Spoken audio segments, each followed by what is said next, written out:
1 Thessaloniciens, chapitre 4.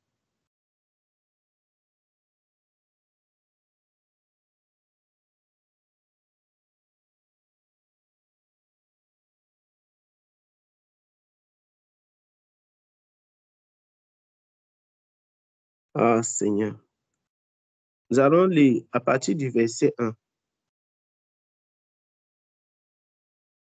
jusqu'au verset 8. 1 Thessaloniciens chapitre 4, du verset 1 au verset 8. Est-ce que quelqu'un peut lire pour nous, mes bien?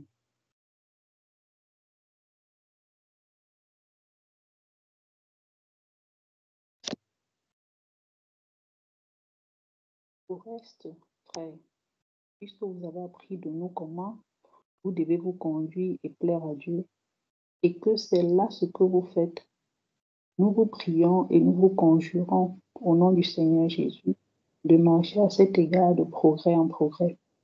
Vous savez, en effet, quels préceptes nous avons donnés de la part du Seigneur Jésus. Ce que Dieu veut, c'est votre sanctification. C'est que vous vous absteniez de l'impudicité. C'est que chacun de vous sache posséder son corps dans la sainteté et l'honnêteté, sans vous livrer à une convoitise passionnée, comme font les païens qui ne connaissent pas Dieu. C'est que personne n'use envers son frère de fraude et de cupidité dans les affaires, parce que le Seigneur tire vengeance de toutes ces choses, comme nous vous l'avons déjà dit et attesté. Car Dieu ne nous a pas appelés à l'impureté, mais à la sanctification. Celui donc qui rejette ses préceptes ne rejette pas un homme, mais Dieu, qui vous a aussi donné son Saint-Esprit. Amen. Amen. La parole du Seigneur déclare que celui qui rejette ses préceptes ne rejette pas un homme, mais il rejette Dieu qui donne le Saint-Esprit. Tout prédicateur qui dilue le message de la sanctification, qui tend à tergiverser, il ne s'oppose pas à un homme, il s'oppose à Dieu. Et quelles que soient les bénédictions qu'un homme puisse recevoir sur la terre, ces bénédictions ne sont pas équivalentes à l'obéissance à la parole de Dieu. Vous vous souvenez, d'autres jours, nous parlions de 1 Samuel. Dans 1 Samuel, non, ce n'était pas avec vous qu'on parlait de 1 Samuel.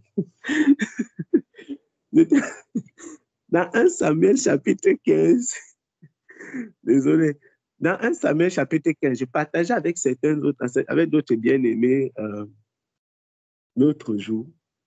Dans 1 Samuel chapitre 15, il y a de cela 2 jours. La parole du Seigneur, le Seigneur déclare au verset 22.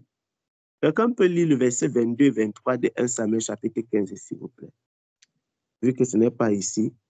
1 Samuel chapitre 15, verset 22 et 23. Le verset 22. Samuel dit, l'Éternel trouve-t-il du plaisir dans les holocaustes et les sacrifices, comme dans l'obéissance à la voix de l'Éternel? Voici, l'obéissance vaut mieux que les sacrifices, et l'observation de sa parole vaut mieux que la graisse des brebis, car la désobéissance est aussi coupable que la divination, et la résistance ne l'est pas moins que l'idolâtrie. Et les téraphins, puisque tu as rejeté la parole de l'Éternel, il te rejette aussi comme roi. Nous venons de lire les paroles de Dieu dans 1 Thessaloniciens chapitre 4 et dans 1 Samuel chapitre 15. Dieu dit que quand tu n'obéis pas à la parole de Dieu, c'est comme si tu étais un adorateur d'idoles. Quand tu n'obéis pas à la parole de Dieu, c'est comme si tu étais un adorateur des idoles. C'est terrible. Il dit que l'obéissance vaut mieux que le sacrifice. Quels sont ces sacrifices que nous faisons dans les églises chaque dimanche? Parce que chaque dimanche, les hommes font les sacrifices à Dieu dans les églises. Se lever tôt pour partir à l'église et ne pas vivre dans la sanctification, c'est faire les sacrifices. Partir prêcher aux frères et aux sœurs que donnez votre dîme pour que Dieu vous aime. Ça, c'est les sacrifices. Pendant que nous sommes, la Bible déclare dans 1 Thessaloniciens chapitre 4, je ne sais pas pourquoi, le Seigneur veut que nous parlions de la sanctification.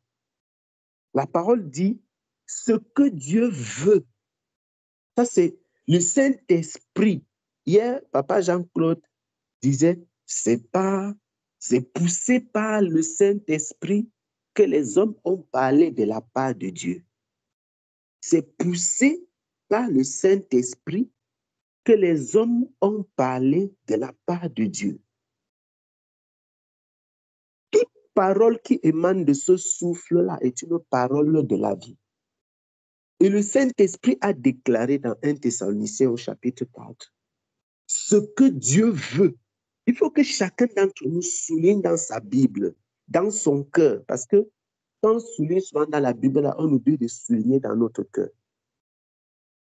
Parfois, tu vois les gens, tu vois un prédicateur, allez voir les bishops, là, comment leur Bible est soulignée. C'est ça qui te montre même que souligner dans la Bible, là, c'est une chose, mais mettre en pratique, c'est l'autre. Leur Bible est soulignée jusqu'à, ils ont même 4, 5, 6 Bibles. Mais va voir ce qu'ils racontent avec leur bouche. Ça te donne l'envie de vomir. Tu comprends que souligner là, non, il faut souligner dans le cœur. Il faut souligner ça dans votre cœur. Ce que Dieu veut, c'est votre sanctification. Au lieu de votre, chacun de nous va mettre notre main. Ce que Dieu veut, c'est ma sanctification. Que chaque homme ait sa femme. Que chaque femme ait son mari. Que l'homme aime sa femme. Que la femme aime son mari, se soumette à son mari. Que les enfants soient obéissants. Que les pasteurs, on peut mettre que l'apôtre Paul n'a pas épuisé les choses qui minent le monde. Il en a cité seulement quelques-unes de façon passagère. Mais ce qui est fondamental là-bas, qui attire mon attention, c'est ce que Dieu veut. Maintenant, le péché, c'est quoi? Mais ça, le péché, c'est faire ce que Dieu ne veut pas. C'est ça le péché. Quand la Bible dit ce que Dieu veut, c'est votre sanctification. Ça veut dire que si tu n'es pas dans la sanctification, tu es dans ce que Dieu ne veut pas. Qu'est-ce que la sanctification? Ce que Dieu veut, c'est votre sanctification. Ce que Dieu veut, c'est votre sanctification. Il y a des gens, maintenant, comme la Bible déclare ce que Dieu veut, c'est votre sanctification. Quand vous leur demandez, retirez vos bêtises que vous mettez sur votre corps là, ils disent que la Bible déclare que c'est Dieu qui nous sanctifie. Vous voyez comment le diable est subtil. J'ai entendu de ces prédications sur la terre, c'est quoi? On dit que, parce que l'Écriture dit que c'est lui qui nous sanctifie. Ça, c'est dangereux. C'est-à-dire, ce n'est pas faux que Dieu nous sanctifie. On dit que sanctifie-les par ta parole. Ta parole est la vérité. Donc, les gens disent que c'est Christ qui sanctifie, ce n'est pas nous. C'est ça, non? C'est Christ qui sanctifie. Donc, c'est la parole de Christ qui sanctifie. Donc, quand on dit que ce que Dieu veut, c'est notre sanctification, ce n'est pas pour dire que vous avez quoi que ce soit à faire. Vous voyez comment le diable est dangereux. Donc, ils estiment que c'est Dieu qui sanctifie l'homme. Ce que Dieu veut, c'est votre sanctification, dont vous n'avez rien à faire. Dieu va vous sanctifier par sa parole. OK, nous allons lire ensemble, mes bien-aimés. Vous allez voir si c'est Dieu qui fait ça. Au reste, frère, même je mets encore frères et sœurs là-bas, parce que ne pensez pas que c'est seulement aux frères qui parlent. Puisque vous avez appris de nous comment vous devez vous conduire et plaire à Dieu. Quelqu'un doit dire, répéter à lui-même, plaire à Dieu. Plaire à Dieu. Est-ce que vous savez qu'on peut plaire à Dieu? Est-ce que vous savez qu'on peut plaire à Dieu? Si on peut plaire à Dieu, c'est qu'on peut déplaire à Dieu. Ça, ce sont des choses qui sont dans notre Bible. Ce n'est pas quelqu'un qui a mis ça ce matin. Ça a toujours été là-bas. Si on peut plaire à Dieu, on peut déplaire à Dieu. Donc, il y a une façon de se conduire pour plaire à Dieu. Les gens font les choses. Hier, je partageais sur mon statut WhatsApp une histoire. C'est-à-dire qu'une fille qui a dit que elle aime tellement son gars, elle l'aimait tellement, bref, ou elle l'aime ou elle l'aimait, elle l'aime encore. C'est-à-dire qu'elle a partagé son histoire du genre, j'aime tellement mon gars. Le gars, on a passé, ou c'est combien de temps ensemble, il m'a demandé, est-ce que tu m'aimes? J'ai dit oui, bé, je t'aime. Est-ce que tu m'aimes? Oui, je t'aime. Le gars lui a demandé, est-ce que tu m'aimes? Oui, je t'aime. Il a dit ok, si tu m'aimes, pour la Saint-Valentin, tatoue mon nom sur ton corps. Il lui a donné l'argent d'aller tatouer son nom sur son corps. La fille est partie, elle a tatoué le nom du gars sur son corps.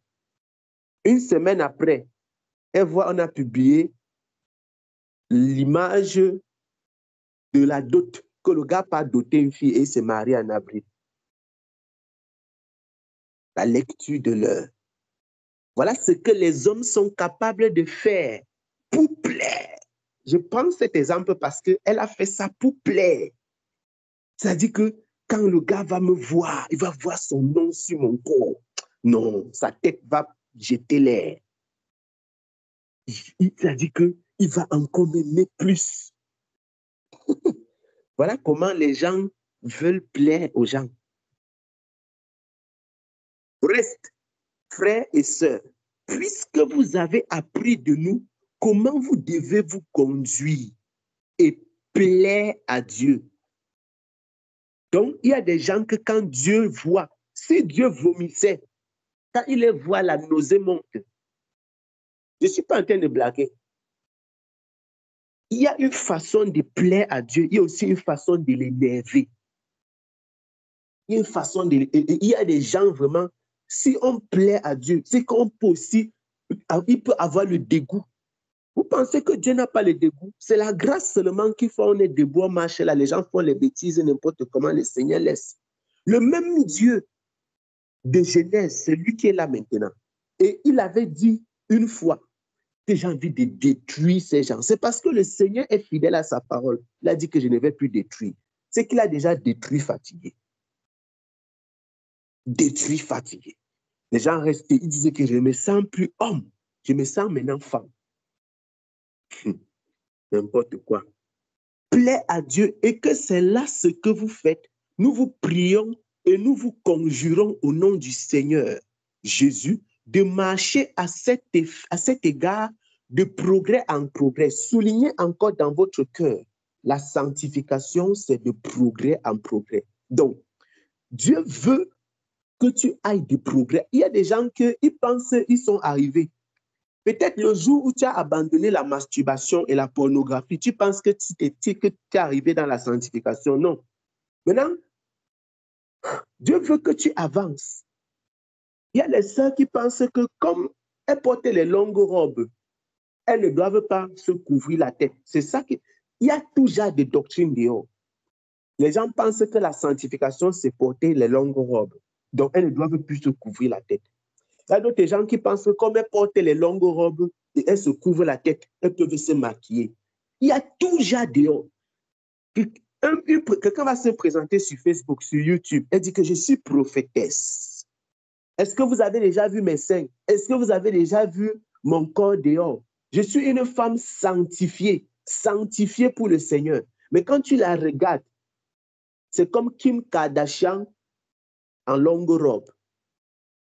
Chirurgie esthétique, c'est toi qui as fait. Les lèvres retouchées, c'est toi qui as fait. Les sourcils retouchés, c'est toi.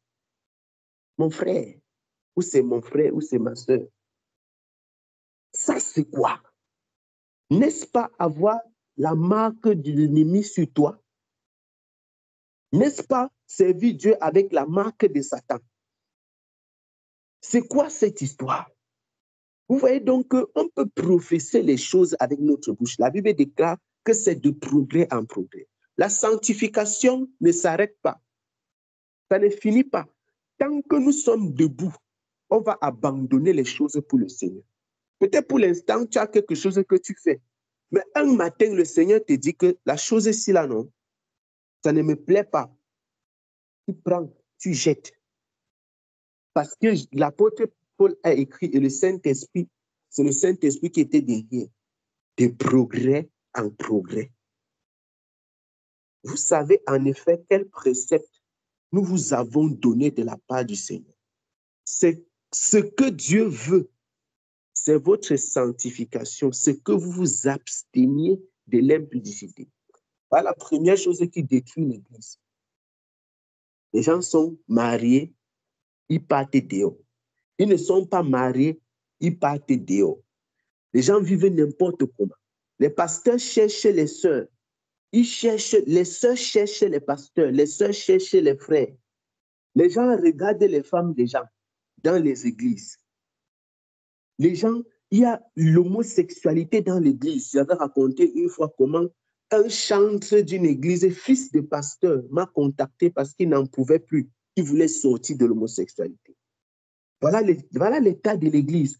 Est-ce que dans son église, on sait qu'il est homosexuel? Point d'interrogation. Son propre papa est un grand bishop à Douala. Il a une grande église jusqu'à ils ont la chaîne de télé. Mais il n'est pas parti voir son propre papa pour qu'on fasse sa délivrance. Il est venu me voir, moi qui suis un inconnu, pour que je prie pour lui. Miséricorde de miséricorde. Pourquoi il n'a pas vu son papa qui est un grand bishop? Parce que lui-même, quand il voit son propre père, il sent que le papa, sinon, il est lié. Mais dans son église, quand on chante chaque dimanche, les gens tombent. Lui-même, il m'a dit avec sa propre bouche que quand il prend le micro, non, c'est sagat à l'église. Il parlait de l'homosexuel en question. Loin de moi l'idée, loin de moi de dire qu'il ne peut pas devenir enfant de Dieu. Je suis en train de dire, quand les gens tombent dans là, c'est quoi le problème? Enfin, je veux dire, c'est quoi qui est à cause? Parce que lui-même, il est conscient que il n'est pas dans le Seigneur, il n'est pas dans la vérité. Comment se fait-il que quelqu'un qui n'est pas dans le Seigneur, qui est conscient qu'il n'est pas dans le Seigneur, qu'il est lié, qu'il est enchaîné, qu'il est possédé, il peut venir à l'église et il chante et les gens tombent en transe?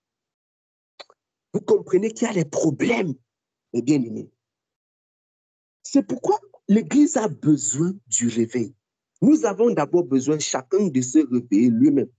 Parce que le réveil de l'église va passer par le réveil de chacun d'entre nous. Tous ces sacrifices ne sont pas faits en vain. Les sacrifices, ça a un sens. Il faut payer un prix, le prix de la déconnexion des œuvres mortes dans notre vie. La déconnexion des œuvres mortes. Parce que ça en est trop. Il y a tellement, c'est-à-dire que tellement les sources d'égarement. Tellement de sources d'égarement. Ce que Dieu veut, c'est votre sanctification. C'est que chacun, c'est que vous vous absteniez de l'impudicité. C'est que chacun de vous sache posséder son corps dans la sainteté et l'honnêteté. Posséder son corps. Posséder son corps dans la sainteté et l'honnêteté. Ça, c'est la version 8 secondes. La sainteté et l'honnêteté. J'admire, mes bien-aimés, les frères qui prêchent la sanctification au XXIe siècle. Je les aime et je prie pour eux. Je prie que le Seigneur les fortifie et les soutienne. Je prie que le Seigneur les fortifie et les soutienne. Ce n'est pas facile. Je parle de la vraie sanctification. La sanctification qui évolue. Je ne parle pas des gens qui disent qu'ils sont déjà arrivés. Non.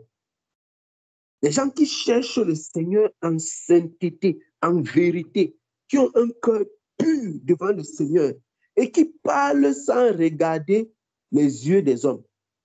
Je n'ai rien à foutre. Je ne mange pas l'argent de quelqu'un.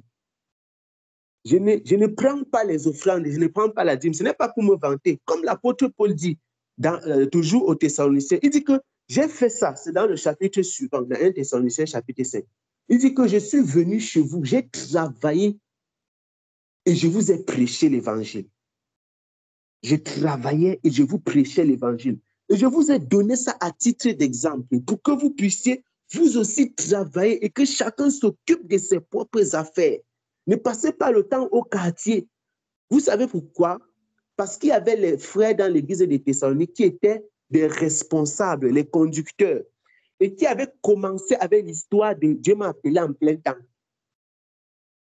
Il y avait ça dans l'église de Thessalonique. Dieu m'a appelé en plein temps. Maintenant, en plein temps, donc je ne dois plus rien faire. Si le Seigneur met à cœur qu'un frère fasse quelque chose, Dieu va s'occuper de lui. Et si le Seigneur me veut aujourd'hui que tu fasses quelque chose, tu vas faire. Le Seigneur peut me mettre à cœur, moi, que prends 500 €, que c'est tout, peut-être c'est ton salaire du mois. Le Seigneur te dit que prends ça, hein, pas donner au frère junior. Ce n'est pas le frère junior qui m'a demandé, mais c'est Dieu qui m'a dit. Pourquoi? Parce que Dieu connaît son serviteur, il connaît son fils. Et quand c'est comme ça, tu reçois le don de Dieu avec le cœur pur. Mais quand tu commences à faire ce qu'on faisait dans l'église de Thessalonique, que Dieu m'a dit ceci, donnez l'offrande. Dieu m'a dit cela, donnez l'offrande. Mon frère, tu connais ce qu'on appelle un don spirituel? Est-ce que tu connais ce qu'on appelle un don? La Bible appelle ça don spirituel. Ah, Seigneur. Ça fait mal. Et les gens, on veut le réveil dans ce genre de circonstances. On vend les moindres choses qui sont invendables. Et on veut que les pieds des paralytiques poussent. On veut que les morts se réveillent au milieu de nous. Comment? Le cœur est impur, il y a la cupidité. Ne vous y trompez pas, c'est la cupidité. Ne cherchons pas les... Il n'y a rien à dire. C'est la cupidité au milieu de l'église. Les gens sont trop cupides. Ils aiment trop le matériel. Trop le matériel. Je rends grâce à Dieu qui lève une génération de personnes qui se mettent à part, qui font tout pour ne pas être dépendants du peuple de Dieu. Ils ne sont pas des millions, mais ils existent. Même s'ils sont peu, ils existent. Et le Seigneur met et soutient ses fils. Servir Dieu n'est pas facile dans cette génération. Ce n'est pas facile. Si vous voulez servir le Seigneur, mes bien-aimés, sachez que ça ne sera pas évident. Ça ne sera, quelle que soit notre position dans l'Église, ça ne sera pas évident. Ça ne sera pas évident. Ce que Dieu veut, c'est votre sanctification. Ce n'est pas la sanctification des chrétiens, de tout le monde, même des prédicateurs. Et la sanctification des prédicateurs passe par là aussi. Ça passe par le fait que tu dois tenir la parole de Dieu purement, parce que vous serez jugé plus sévèrement. Dit notre frère dans Jacques au chapitre 3. Il ne faut pas beaucoup parler, mon ami, parce qu'on va être jugé. Donc, on ne doit pas tenir ça comme les blagues. Ne blaguez pas avec l'écriture.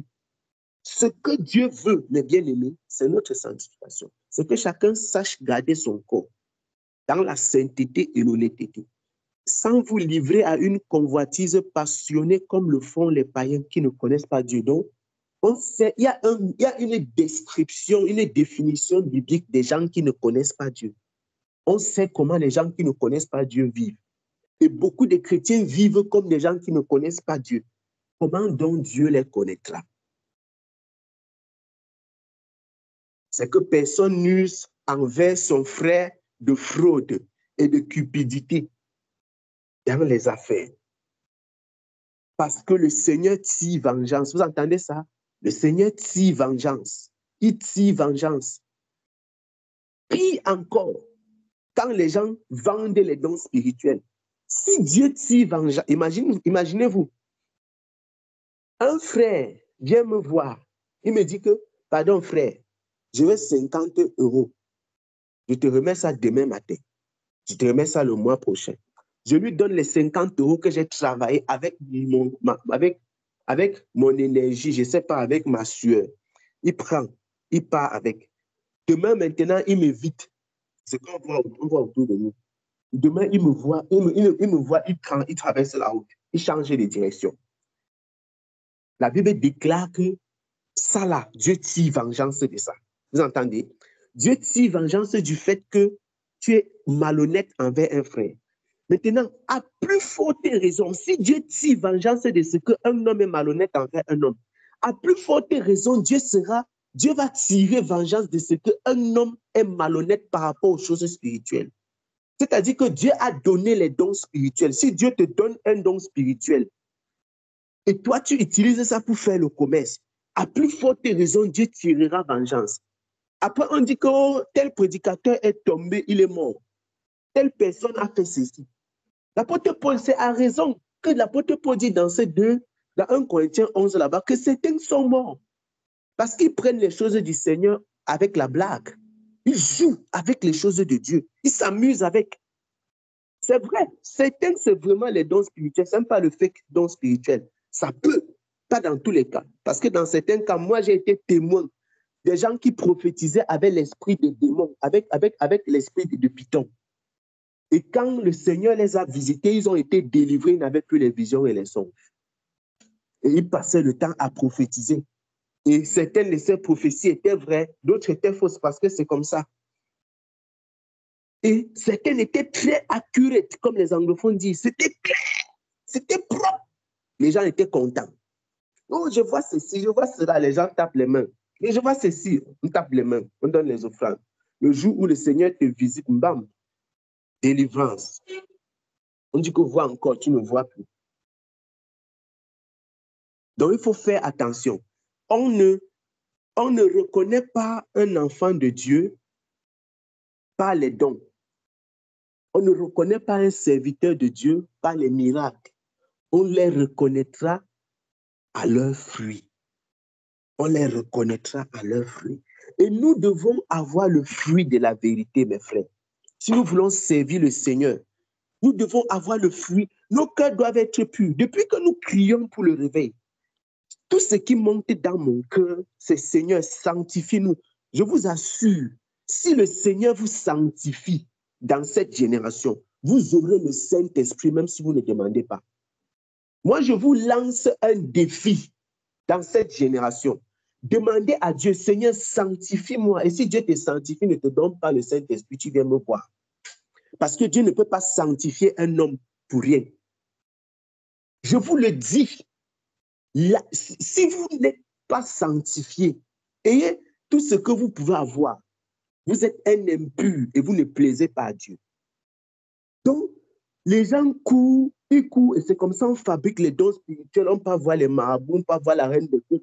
Les gens commencent à dire qu'ils ont parti voir tel bishop. Oh, impacte-moi, tu prends l'avion pour partir en RDC, au Ghana, au Bénin, au Nigeria, au Tchad, au Céci, en Côte d'Ivoire. Tu dis que Daddy, mets ta main sur ma tête. Ça, c'est les foutaises. On veut être impacté. Le Saint-Esprit a-t-il disparu? Lorsque le Seigneur Jésus-Christ, lorsque notre Dieu, le Dieu de la Bible, veut impacter un homme, je vais vous dire comment ça se passe. Quand Dieu veut toucher la vie d'un homme, c'est celui qui porte l'onction qui se déplace. Tout ce que vous voyez dehors là, c'est faux. Toutes les histoires qu'on dit que non, machin, c'est des bêtises, c'est le commerce qui est entré dans l'église. Le Seigneur dit, il va dire à Samuel, prends ta cruche, va chez tel, va chez Jessé, et tu vas trouver son fils. Tu vas oindre son fils pour faire comme ça. Il va dire à telle personne, va à ceci. Il va dire à tel prophète, va à tel endroit. C'est comme ça le Seigneur fait. Ce n'est pas que vous venez vous mettre à genoux pour supplier, faites de moi ceci, faites de moi cela. Ouvre ma tête. Je suis venu, I came to tap to your grace. Tout ça, c'est le commerce que les anglo-saxons ont amené dans l'église. Et ça envahit partout, partout, partout. Ça fait pitié vraiment. Ça fait pitié. Mais bien aimé, ce que Dieu veut, c'est nous devons nous sanctifier. Je dis encore, le plus gros défi que vous avez, c'est vous sanctifier. Le reste, c'est la blague. Et le défi, là, vous ne pouvez pas relever ça sans la grâce du Seigneur. Et si Dieu vous aide à vous sanctifier, comment ne vous donnera-t-il pas aussi le Saint-Esprit? Si Dieu t'aide à te sanctifier dans cette génération-ci, comment ne te donnera-t-il pas?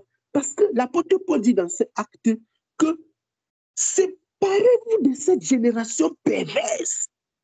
Vous pensez vraiment que Dieu peut vous aider à vous séparer de cette génération perverse et il ne vous donne pas le Saint-Esprit? Pour quelle raison? Dieu est-il fou? Dieu fait-il des mauvais investissements? Si chaque jour, tu te mets à genoux, je vous dis, mes bien-aimés, si chaque jour tu te mets à genoux, tu cries, Seigneur, c'est pas moi, je veux être séparé de cette génération perverse. Je veux me sentir. Si chaque jour, comme l'apôtre Paul dit, tu fais des progrès et des progrès dans ta marche de sanctification avec le Seigneur, il est hors de question que tu ne reçoives pas le Saint-Esprit. Il est impossible que tu ne reçoives pas le Saint-Esprit. Parce que tu fais des progrès avec le Seigneur. Mais les gens ils vont en dents de scie. Quelqu'un fait aujourd'hui, on te prêche, tu dis que oui, j'ai compris. Demain, tu changes. Aujourd'hui, tu dis que oui, tu as compris. Demain, tu changes. Tu dis que non. Je connais la sœur là, je connais la femme du pasteur là. Elle portait les mèches sur sa tête. Mais elle a aussi les songes et les visions. Tu n'as encore rien vu. Rentre même faire la prostitution. Pourquoi tu restes seulement dans l'église? Que celui qui se sanctifie encore. Que celui qui pêche, pêche davantage. Pourquoi vous voulez seulement vous sanctifier un peu et pécher un peu? Péchez plus. Péchez. Ce n'est pas un problème. Péchez. Ce n'est pas grave. Que celui qui se sanctifie encore. Ce n'est pas moi qui ai écrit ça. Il ne faut pas dire que le frère Gaël scandalise l'église. C'est ce qui est écrit là-bas, dans ce livre d'Apocalypse. Oh, la sœur là continue à voir les songes et les visions, même si elle ne vit pas dans la sanctification. Pourquoi moi, je dois me sanctifier comme ça? Tu crois que tu es à Dieu que tu fais le mal à qui? Boire l'alcool et saoule. C'est ton propre corps que tu détruis. Ce n'est pas le corps de Dieu, mon ami. Ton corps là, c'est le corps de la terre. Quand tu tombes, c'est toi qui sens la douleur. Ce n'est pas lui. Lui, il a déjà le corps glorieux. La Bible déclare, la parole du Seigneur déclare, il a été transformé.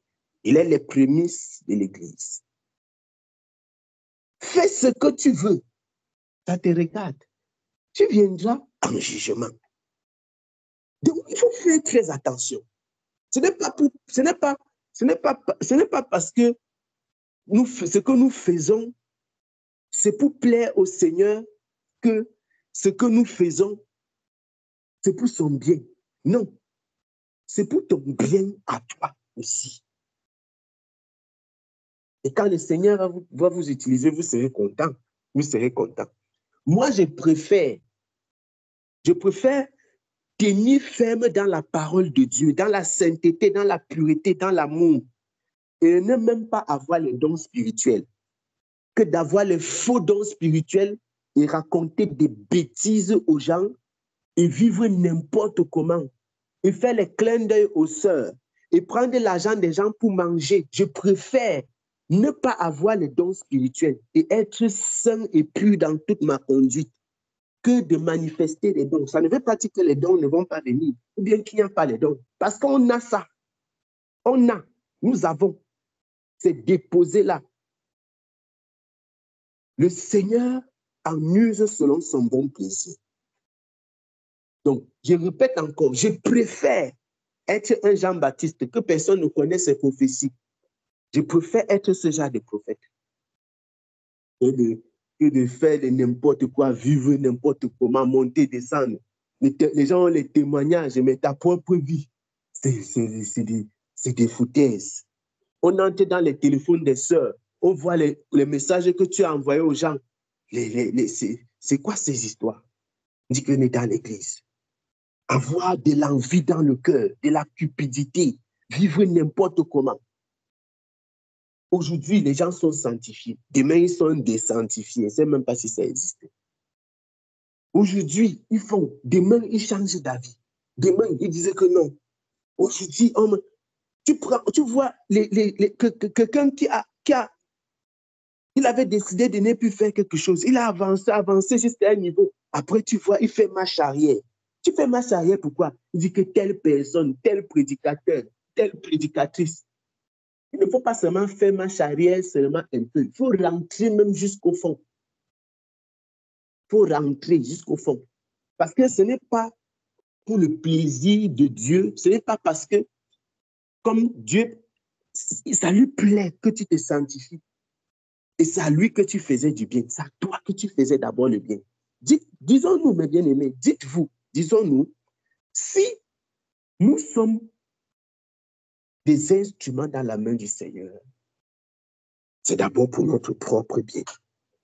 Ce n'est pas pour son bien à lui. Le Seigneur peut se passer de toi. Et le Seigneur déclare dans ce livre, il dit qu'il casse un pot, il en fait un autre. Parce que c'est moi qui dis ça. Il dit qu'il casse un pot. Donc, le potier est capable de prendre le pot, il casse. Il pétrit encore la terre de ça pour faire un autre pot. Dieu fait ce qu'il veut. Il peut faire comme il veut. Sentez-vous privilégié d'être ses enfants. Sentez-vous privilégié d'être ses instruments. Sentons-nous privilégiés que Dieu nous donne son Saint-Esprit parce que nous ne le méritons pas. Quand je me regarde, je ne vois aucun mérite, aucun. Mais je dois faire les efforts. Et c'est ce que l'apôtre Paul veut que nous puissions faire. Il veut que chacun d'entre nous fasse les efforts. C'est que personne nuise envers son frère de fraude ni de cupidité dans les affaires parce que le Seigneur tire vengeance de toutes ces choses, comme nous l'avons déjà dit et attesté. Car Dieu ne nous a pas appelés à l'impureté, mais à la sanctification. Celui donc qui rejette ses préceptes ne rejette pas un homme, mais Dieu qui vous a aussi donné son Saint-Esprit. Il a dit, et c'est vrai, si quelqu'un rejette ses préceptes, il rejette Dieu. Combien de fois ai-je rencontré, mes bien-aimés, des prédicateurs qui me disent, vous exagérez avec votre histoire de la sanctification là. Vous n'exagérez pas avec l'amour du matériel. Vous n'exagérez pas avec l'amour du péché, avec l'amour de l'argent. Non, vous n'exagérez pas. Vous n'exagérez pas avec le péché. Celui qui veut se sanctifier, non, il exagère.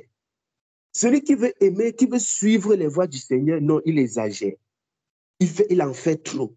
C'est le pharisianisme. C'est-à-dire que c'est le pharisianisme parce que tu veux te mettre. L'apôtre Paul dit que de progrès en progrès. Ce n'est pas que c'est une loi que tu fais, non. C'est que tu décides volontairement, par amour pour Dieu, de faire des progrès dans ta marche avec le Seigneur et de te mettre à part. Les gens qui sont perdus ne comprennent rien et ils pensent que c'est une loi qu'on se fixe. C'est pourquoi je dis que si quelqu'un veut qu'il rentre, qu'il retourne, comme l'apôtre Pierre dit, que le chien est retourné à sa vomissure. Ce n'est pas une loi. La sanctification n'est pas une loi. Ce n'est pas ça qui sauve ton âme. Mais si tu négliges ça, il est probable que tu n'es pas sauvé. Je répète, la sanctification, ce n'est pas ça qui a sauvé ton âme. Mais si tu négliges la sanctification, il est probable que peut-être tu n'es pas sauvé. Parce que si tu étais vraiment sauvé, tu ne devrais pas négliger la sanctification n'importe comment. Je vais m'arrêter. Titre chapitre 2, mes bien-aimés. Je vais m'arrêter.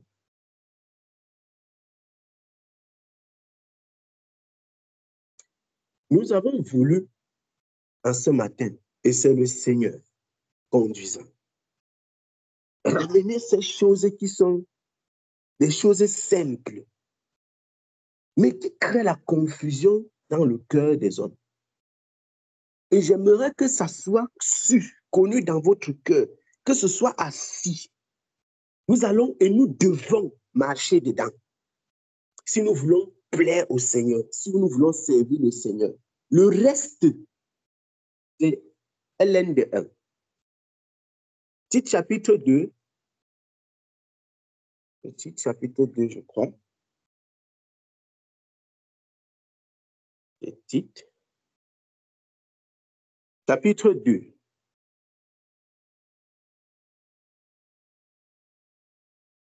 Verset 11 au verset 13. Quelqu'un peut lire?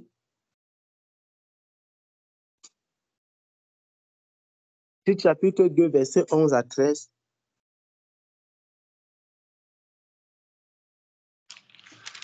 Il est écrit, car la grâce de Dieu, source de salut pour tous les hommes, a été manifestée. Elle nous enseigne à renoncer à l'impiété et au convoitisme mondain et à vivre dans le siècle présent selon la sagesse, la justice et la piété, en attendant la bienheureuse espérance et la manifestation de la gloire de notre grand Dieu et Sauveur Jésus-Christ. Amen. Amen.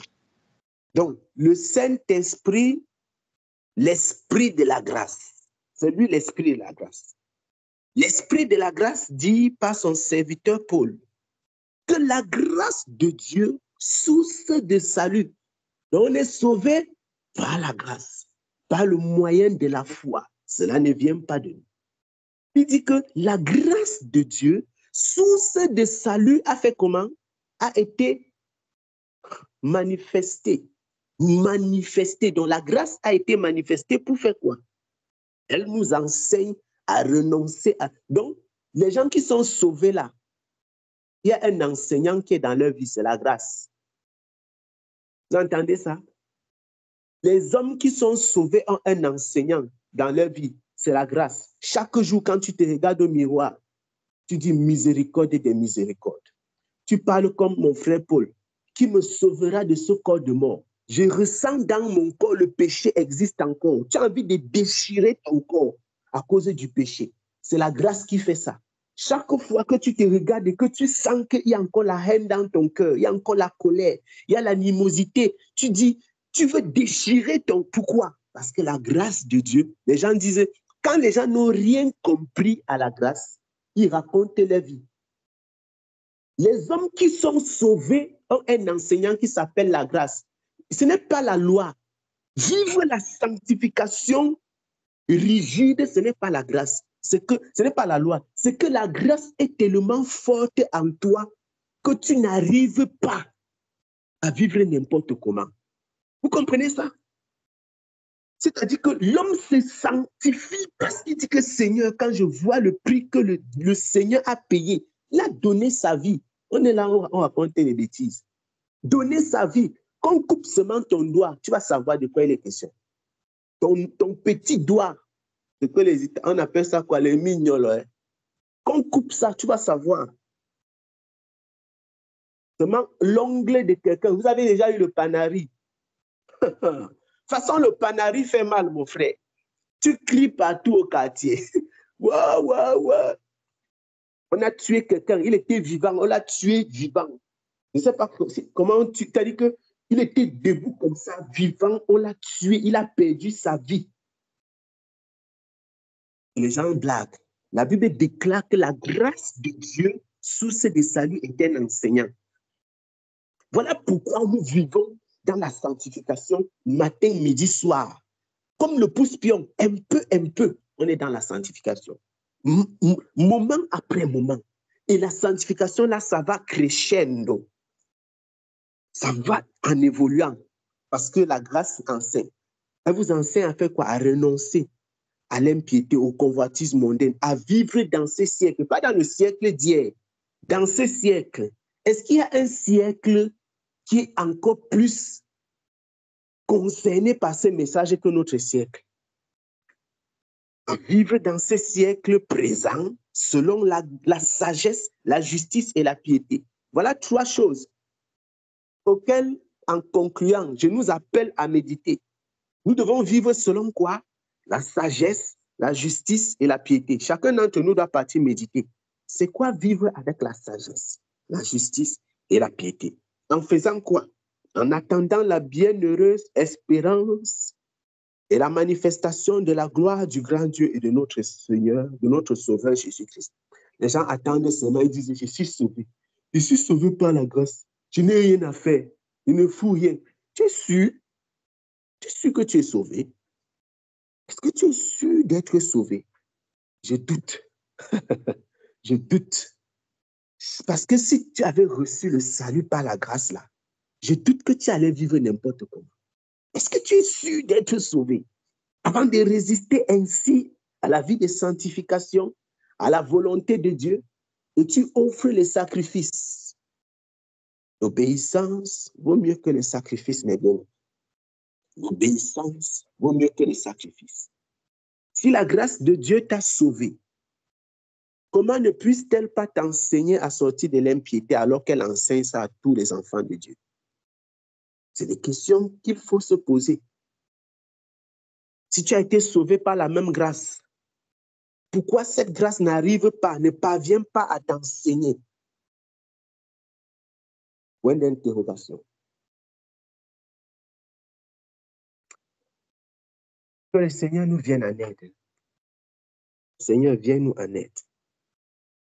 Nous allons prier, mes bien-aimés. Nous allons prier. Nous allons prier.